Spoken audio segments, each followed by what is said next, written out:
nouveau un grand privilège pour moi de faire cette vidéo.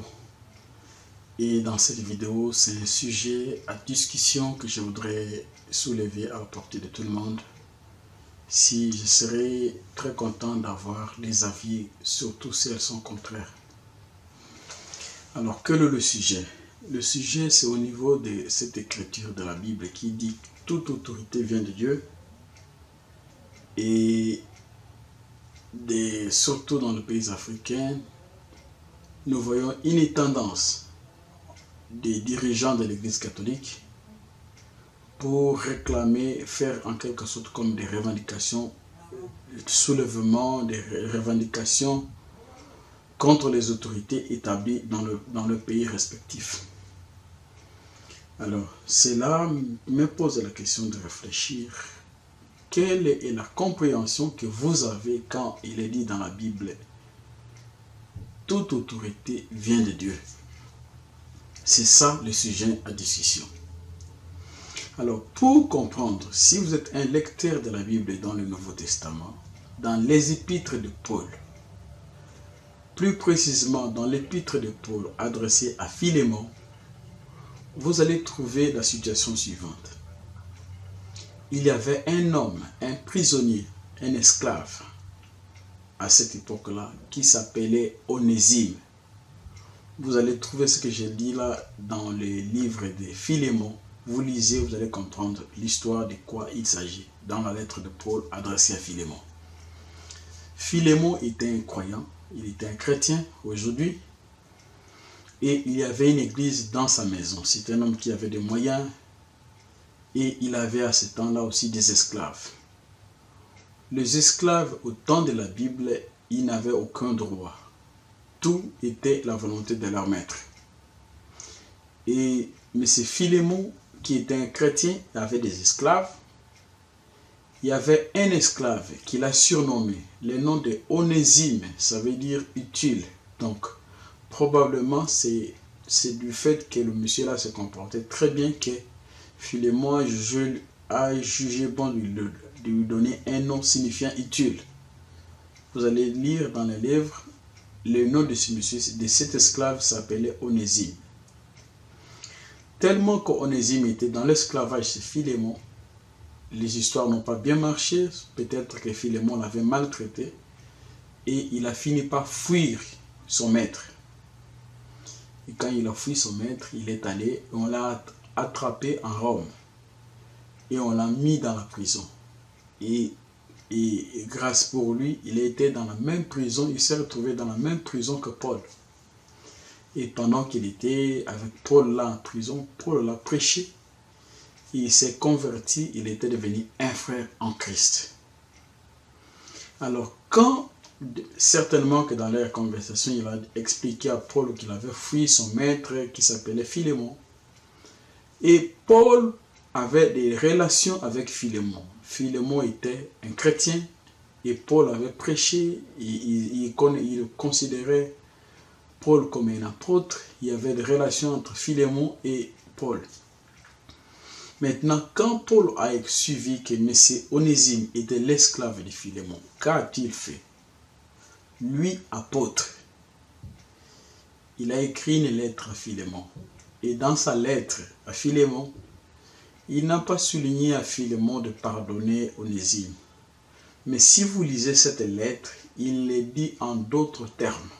Il supplie à Timothée, à Philémon, de pardonner. Il a utilisé un style vraiment de non-message pour lui demander indirectement de pardonner à Onésime, de le prendre, et s'il le veut, comme il était devenu un chrétien, un compagnon de service pour Paul, il a demandé à Philémon de le recevoir comme un frère. Et s'il y a des dettes ou bien des histoires qu'il doit régler, mettez-la sur le compte de Paul. Et quand Paul avait même dit que prépare-moi un logement parce qu'à bientôt, je vais venir chez toi. Ça, c'est un cas d'un exemple dans le Nouveau Testament où un chrétien, Philémon, avait des esclaves. Et ce chrétien avait une amitié avec Paul, et Paul n'a jamais condamné le fait que ce frère avait des esclaves.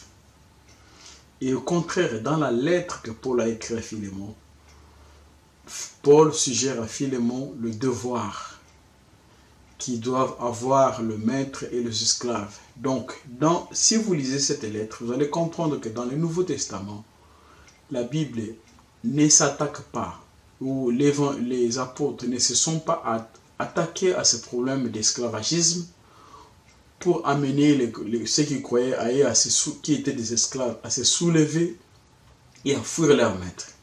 Au contraire, ils ont laissé les esclaves assujettis à leur maître et ils ont parlé du cœur. Donc il y a le devoir, toi esclave, qui dois être soumettre à ton maître comme au Seigneur et être obéissant. Lisez, vous allez trouver les instructions que Paul a données, les rapports que doit avoir le maître et l'esclave et vice-versa. Ça veut dire que si une église amène les gens dans un sens de soulèvement populaire, parce que les dirigeants politiques dirigent mal, soyez sûr que cette église n'a aucun lien avec la Bible. Un deuxième cas, Jésus-Christ lui-même, pendant qu'il est venu sur cette terre, Israël était sous la colonisation des Juifs. Et pendant toute la période de prédication de Jésus, vous n'allez jamais trouver une seule déclaration allant dans le sens « Oh, les Romains sont en train de coloniser mon peuple, je dois les libérer, je dois faire ceci, plus de question d'esclavagisme. » Jésus est né sous l'esclavagisme. Israël était un esclave par les Romains. Et il a exercé son ministère, il a laissé son peuple sous l'esclavagisme. Ce n'est pas pour rien que les Juifs disaient qu'ils s'attendaient au Messie comme le libérateur, parce qu'ils étaient en esclavage. Et Jésus n'a jamais fait une déclaration allant dans le sens de revendications politiques, revendications sociales, oh la vie devient chère. Il n'a jamais fait ce type de déclaration. L'objectif qu'il était venu, s'il a parlé du cœur de l'homme, il n'a rien dit à propos de l'esclavagisme. Et même dans l'Ancien Testament, dans ce que Dieu avait instauré comme une loi de l'année des jubilés, que ce soit dans l'Ancien Testament, que ce soit dans le Nouveau Testament, le phénomène esclavagisme était connu. Et ceux qui le pratiquaient étaient même des chrétiens, et Dieu ne les a jamais condamnés d'avoir pratiqué l'esclavagisme. Ça, ce sont des notions claires. Maintenant, venons-en. Quand on dit toute autorité vient de Dieu, qu'est-ce que ça veut dire? Toute autorité vient de Dieu, ça veut dire exactement cette phrase-là. Tout homme qui est établi dans une certaine portion d'autorité pour diriger le pays, cet homme-là a reçu l'autorisation d'être là par la volonté de Dieu. Qu'il dirige mal, qu'il dirige bien, que les gens gémissent comme Pharaon était là en Égypte et que les Israéliens gémissaient. Pharaon était là, le roi d'Égypte. C'est parce que c'est Dieu qui l'avait établi d'être là.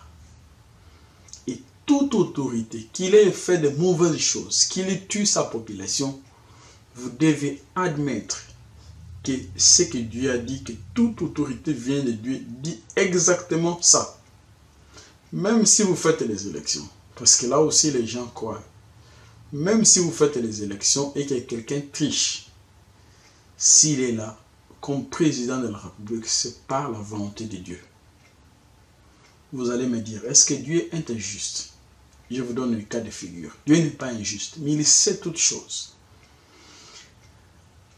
Au moment où Jacob et Ésaü, tous les deux enfants de même père, de même mère, avant qu'ils n'aient rien fait, la Bible dit que Dieu a aimé l'un et haï l'autre. Voici maintenant ce qui est arrivé au moment où il devait recevoir la bénédiction. Le papa a demandé au fils aîné qui devait être béni de lui préparer du gibier. Mais le cadet a menti, il est venu se présenter à la place de l'aîné et écoutez le contexte. Le papa dit que la voix que j'entends, c'est la voix de Jacob. Mais quand il les touche au niveau des bras, il sait que c'est le bras d'Ésaü. À ton avis, si Dieu n'a pas voulu qu'Ésaü puisse bénir Jacob, il aurait fait, Dieu a toutes les possibilités. Il aurait même dit, inspiré le papa, qu'il était devenu vieux, que non, avant que je te bénisse, en tant que ton frère vienne. Comme ça, vous allez venir ensemble. Il pouvait dire ça. Mais pourquoi Dieu lui a laissé bénir cet enfant qui a menti? Il avait menti, mais Dieu l'a laissé qu'on le puisse le bénir. Pourquoi? Toute autorité vient de Dieu. Que ce soit, il dirige mal, ou il maltraite sa population.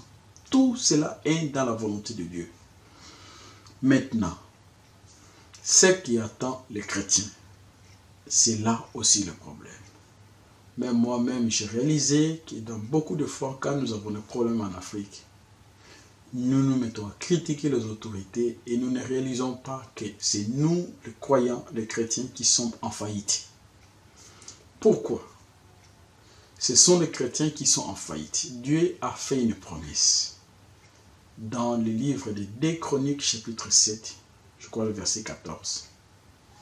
Il a dit, si mon peuple qui porte mon nom s'humilie et se répand de quelque chose, il a promis qu'il allait guérir le pays. Si un pays a un dirigeant qui tue sa population, qui massacre, qui gère mal, si réellement les chrétiens de ce pays-là lisez ces versets de la Bible dans la méditation et demandez à Dieu, Dieu avait promis qu'il va bénir le pays. Et c'est de cette manière que beaucoup de nous, surtout dans les pays africains, nous faillissons, nous nous emportons à critiquer les autorités et nous ne prions pas Dieu pour que ce que Dieu a dit dans sa parole devienne une réalité dans notre pays. Il est dit, si mon peuple, si réellement nous sommes des chrétiens, et que nous avons un dirigeant, nous savons que notre pays est malade, les choses ne marchent pas. Dieu a promis dans 2 Chroniques chapitre 7 verset 14 que si mon peuple s'humilie et qu'il confesse, il demande pardon, réparation, il a promis qu'il va guérir le pays. Guérir le pays, ça veut dire si vous avez un mauvais dirigeant, Dieu va vous donner un bon dirigeant, quelqu'un qui va bien vous traiter. Et c'est là que les chrétiens sont en train de faillir. Je crois que nous devons nous regarder en face pour dire que la Bible même recommande aux chrétiens de prier pour les autorités. Et souvent, quand on le fait, c'est de manière superficielle. On ne prend pas les choses à cœur.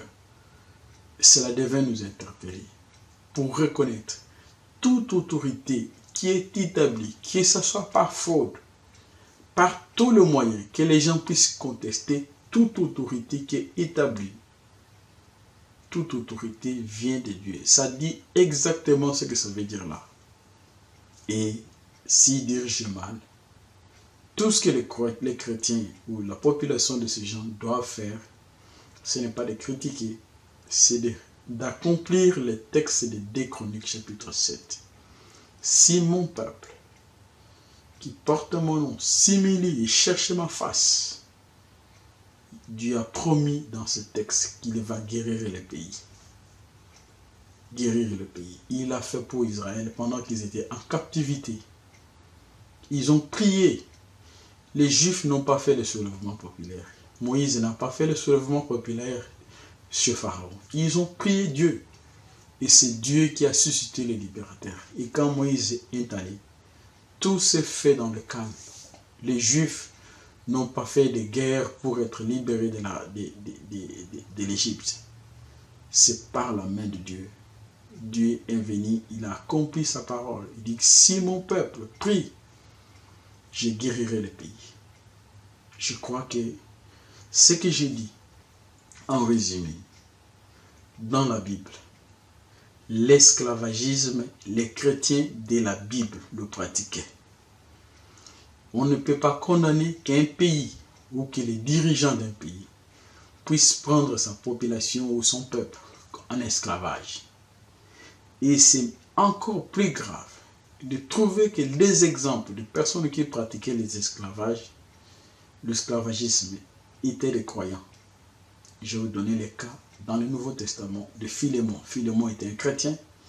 Il avait des esclaves, dont l'un porte le nom de Onésime, qui aussi avait cru grâce à la prédication de Paul pendant qu'il était en prison.